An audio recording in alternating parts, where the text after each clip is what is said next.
Assalamualaikum warahmatullahi wabarakatuh. Halo semua, perkenalkan saya Sinisa Safa Salsabila.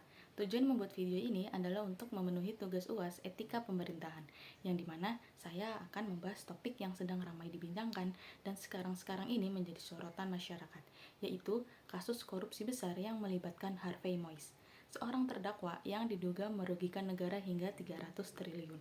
Dan akan saya elaborasikan sesuai dengan kacamata etika dan keadilan dalam penegakan hukum. Baik, mari kita mulai diskusi kali ini. Penegakan hukum yang adil adalah fondasi penting bagi masyarakat yang harmonis. Namun, apa yang dimaksud dengan keadilan dalam konteks hukum tersebut? Apakah keadilan hanya berarti menghukum mereka yang bersalah? Atau lebih dari itu, menjamin transparansi, mempertimbangkan proporsionalitas hukuman, dan menjaga akuntabilitas lembaga hukum? Mari kita mulai dengan konsep keadilan. Dalam prinsip hukum, keadilan tidak mengenal perbedaan status sosial atau ekonomi.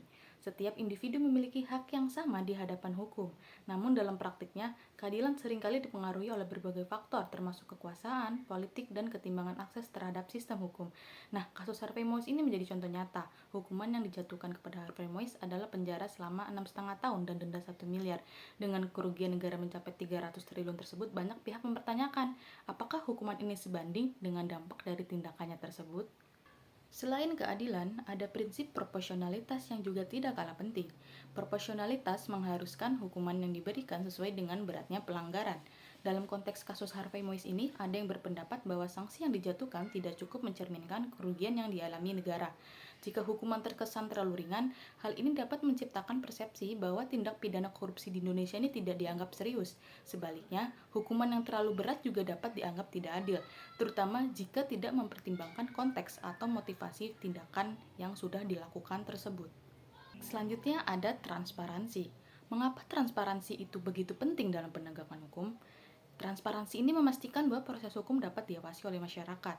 Nah, dalam kasus Harvey Moise ini, publik berhak mengetahui bagaimana keputusan pengadilan diambil, proses apa yang dijalankan, dan apa dasar pertimbangannya. Nah, ketika transparansi terjamin, masyarakat akan memiliki kepercayaan yang lebih besar terhadap sistem hukum, dan potensi penyalahgunaan kekuasaan dapat diminimalisir.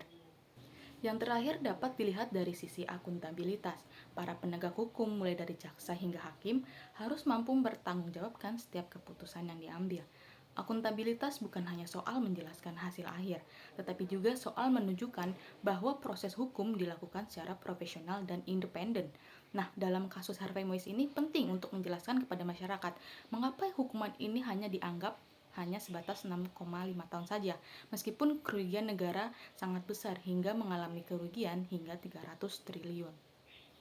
Apa yang bisa kita pelajari dari kasus korupsi timah Harvey Moise ini?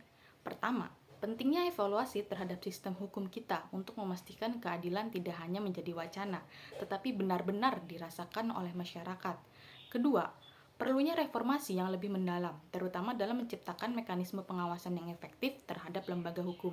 Ketiga, keterlibatan masyarakat sangat penting, baik melalui partisipasi aktif dalam proses hukum maupun melalui pengawasan publik terhadap transparansi dan akuntabilitas penegak hukum. Keadilan dalam penegakan hukum adalah tanggung jawab kita bersama, bukan hanya tugas hakim, jaksa, atau aparat penegak hukum lainnya. Sebagai masyarakat, kita memiliki peran penting untuk terus mendorong agar sistem hukum ini berjalan dengan adil, transparan, dan juga akuntabel. Nah, dengan bekerja sama, kita bisa menciptakan masa depan yang lebih baik, di mana hukum ini benar-benar menjadi alat untuk melindungi kepentingan semua orang, bukan hanya segelintir pihak saja. Demikian diskusi kita kali ini. Terima kasih telah menyimak perbincangan saya hingga akhir. Jangan lupa untuk tetap mendukung nilai-nilai keadilan dalam setiap aspek kehidupan. Terima kasih. Kurang lebihnya saya mohon maaf. Saya akhiri. Wassalamualaikum warahmatullahi wabarakatuh.